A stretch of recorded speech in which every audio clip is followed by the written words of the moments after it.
première question, nous voudrions que vous vous présentiez, que nous vous dites comment vous vous appelez, d'où vous venez, et si vous pouviez nous raconter votre histoire brièvement. Je viens d'Amérique du Sud, du Guatemala. Je m'appelle Danielchun Lopez.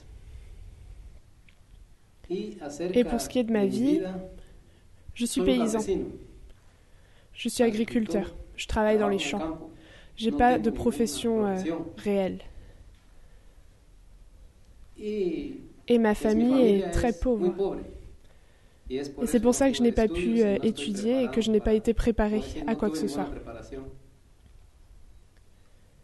Et en même temps, pour pouvoir vivre, je dois sortir pour trouver du travail à l'extérieur du pays pour pouvoir entretenir ma famille.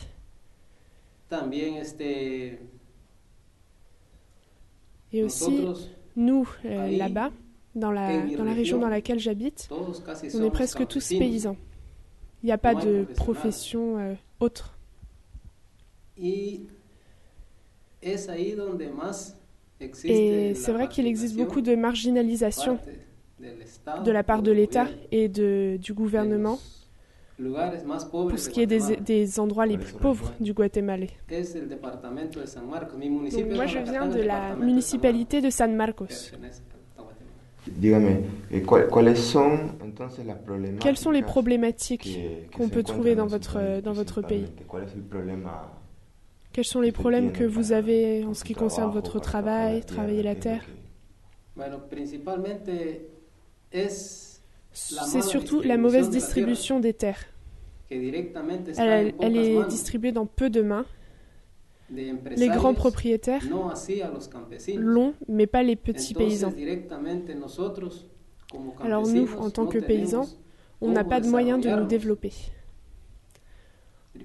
En premier lieu, on a besoin de la terre pour survivre. Parce que si on avait la terre, on pourrait se développer.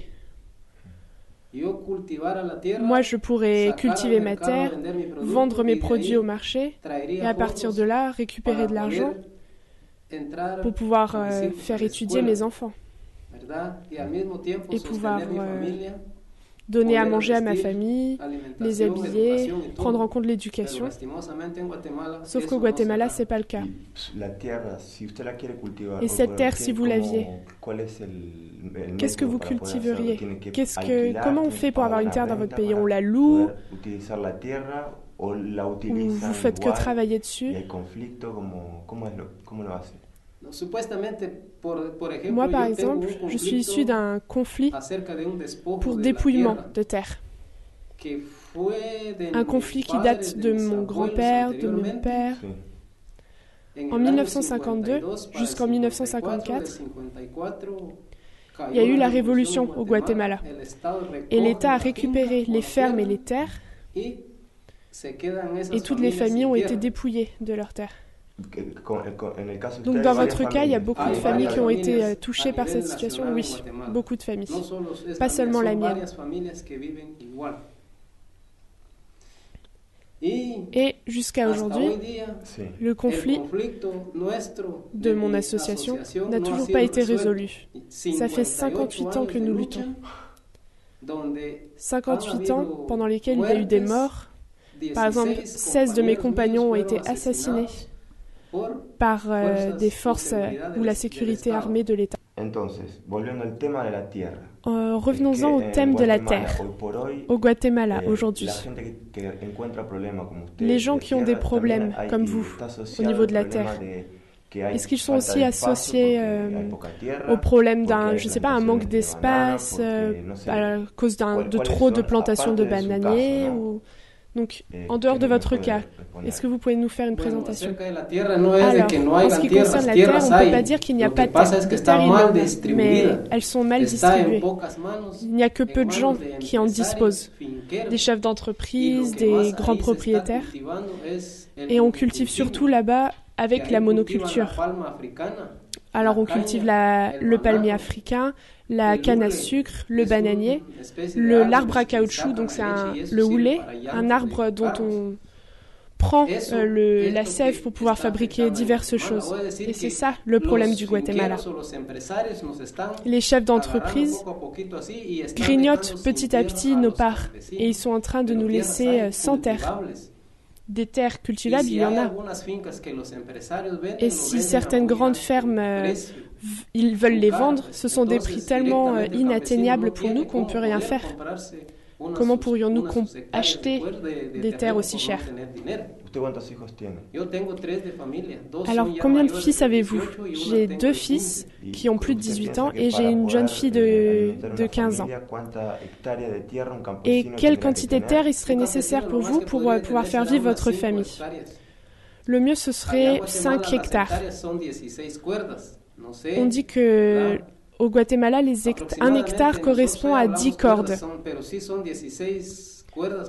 Donc en gros, 16 terres serait super. Donc en gros, 5 hectares minimum pourraient permettre aux familles de survivre. On pourrait semer nos propres cultures.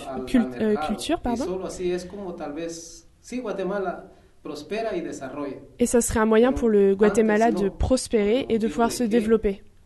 Mais ça, c'est impossible, puisque la plus grande partie des paysans ont tous la même situation. Nous sommes des gens marginalisés.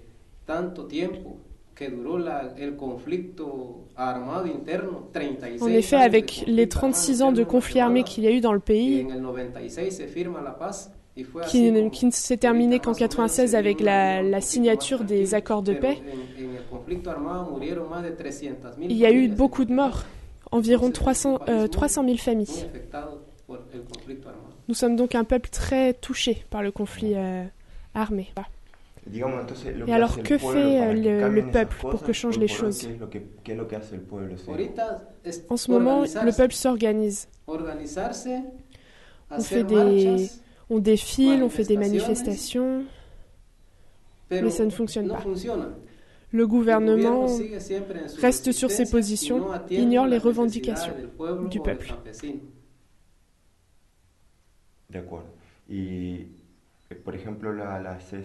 Alors, que fait le CCFD Terre Solidaire? Comment vous aide-t-il?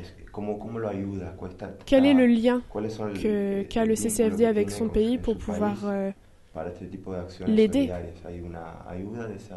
Donc, dans le département de San Marcos, le CCFD aide la pastorale sociale interdiocésaine et les fonds donnés servent à soutenir les groupes de paysans et pour les permettre de faire les démarches nécessaires à leur conflit.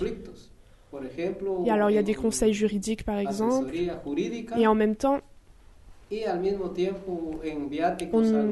ça aide à envoyer les délégués à négocier dans la capitale. Ça, c'est un point de l'aide du CCFD au département de San Marcos et Quetzaltenango. À Quetzaltenango, il y a aussi une école qui a été construite grâce au CFD.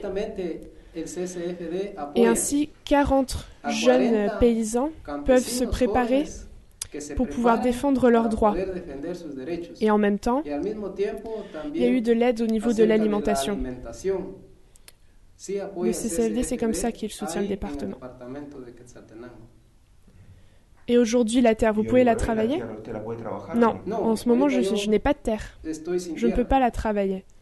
Pour survivre, je dois sortir du pays pour travailler. Donc au Mexique pour ma part.